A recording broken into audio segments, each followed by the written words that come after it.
解决呢处理噶这边的都别啦，就那的呢解决呢处理八卦啦嘞，这边不露西啊嘞，啥招呢嘛不露多俺们来说拉比哦，面儿比吧没，所以么地地不顺的，地面儿木过起来吧。ဒီစကားလေးလာနေတဲ့ချိန်မှာလဲကျွန်တော်ဒီလိုမျိုးစကားလုံးများများလေးလာထားဖို့လိုပါတယ်အတိတ်ပဲတူပြီးတော့သုံးတဲ့နေရာတွေမှန်မှန်ကန်ကန်သုံးတဲ့ရမှာပေါ့နော်ဒါမှကျွန်တော်တို့တရုတ်စကားတိုးတက်တာမြန်တာပေါ့ဆိုတော့解决ဆိုတာလဲ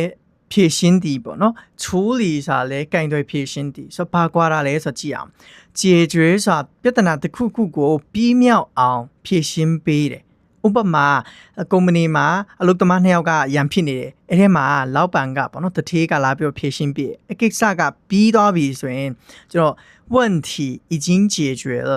问题已经解决了ပြဿနာဖြည့်ရှင်းပြီးသွားပြီ问题ဆိုတာပြဿနာပေါ့ဒီနေရာမှာနော်已经解决了ဆိုရင်ဖြည့်ရှင်းပြီးသွားပြီ解决သုံးလိုက်ပြီဆိုရင်ကျွန်တော်ကိစ္စတစ်ခုခုကို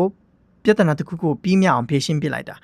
ဥမာစာကြောင်းနေရှိအောင်我会帮你解决这件事情我会帮你解决这件事情ဒီကိစ္စကိုငါကူညီပြီးတော့ဖြည့်ရှင်းပေးမယ်ဆိုလိုတာကသူဒီကိစ္စကိုပြီးအောင်ပေါ့နော်ပြီးမြောက်အောင်ဖြည့်ရှင်းပေးမယ်ဆိုတဲ့သဘော我会帮你解决这件事情 OK so 这件事情终于解决了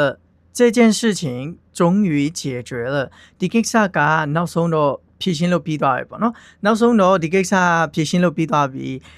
ဖြစ်နိုင်တာဥပမာကျွန်တော်တို့ passport ကိစ္စလုပ်နေတဲ့အချိန်မှာ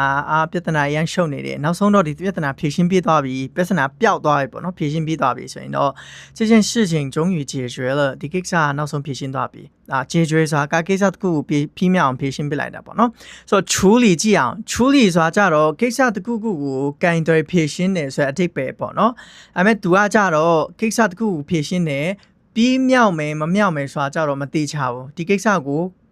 ဆုံးဆုံးလင်းလင်းပြီးမြောက်အောင်ဖြည့်ရှင်းပေးချင်မှဖြည့်ရှင်းပေးမှာပေါ့ကွာအဲ့မသိချဘူးအဲ့လိုဆိုရင်တော့处理တုံးတာဥပမာ你先冷静我们慢慢处理你是အေးအရင်ထားလိုက်အောင်冷静ဆိုတာ是အေးထားတာပေါ့နော်စိတ်တိုးတဲ့အချိန်မှာ是အေးထားပါဆိုရင်你先冷静一下你是အေးထားလိုက်အောင်我们慢慢处理ကျွန်တော်ဒီကိစ္စကိုတဖြည်းဖြည်းချင်းဖြည့်ရှင်းမယ်ဖြည့်ရှင်းမယ်ပြောချင်တာကဒီကိစ္စကိုသူရဲ့အကြောင်းအရာတွေပေါ့နော်မေးမယ်ဖြည့်ရှင်းမယ်ပြီးချင်မှပြီးမှာပေါ့နော်ဒီကိစ္စကိုနောက်တစ်ခုက老板正在处理员工的问题တတိကအလုပ်သမားတွေရဲ့ပြဿနာကိုအခုဖြည့်ရှင်းပေးနေတယ်ဂိုင်းတွေဖြည့်ရှင်းပေးနေတယ်ဘသူကဘာတွေဖြစ်နေရလဲဘသူကဘယ်ရန်ဖြစ်နေရလဲသူအကင်တွေဖြည့်ရှင်းပေးနေတယ်သူအဓိကကအခုလောလောဆယ်မှာဖြစ်မြောက်နေတဲ့ပြဿနာကိုဖြည့်ရှင်းပေးနေတဲ့အချိန်မှာ处理သုံးပါတယ်ဆိုတော့处理ကအလုပ်လုပ်တဲ့အချိန်မှာကြားဘူးကများမှာပေါ့နော်ဥမာ我帮你处理这件事情ဒီကိစ္စဖြည့်ရှင်းပေးမယ်你可以去做其他的你တခြားဟာသွားပြီးတော့လုပ်လို့ရတယ်သူဒီကိစ္စကိုပြီးမြောက်အောင်ပြီးလုပ်ချင်မှလုပ်မှာဒါမဲ့သူအခုလောလောဆယ်ကင်တွေဖြည့်ရှင်းပေးနေတဲ့ပုံစံเนาะဆိုတော့ရမယ်လို့ထင်ပါတယ်မေးစရာရှိရင် comment မှာများများမေးထားပါများများမေးထားတဲ့သူကများများသိရတာပေါ့လေဆက်စုမှုကအရင်ရေးကြည့်ပါတယ်တရုတ်စာလေ့လာတဲ့အချိန်မှာကိုသိချင်တဲ့ဟာတွေအကုန်မေးပါเนาะအားလုံးကျေးဇူးတင်ပါတယ်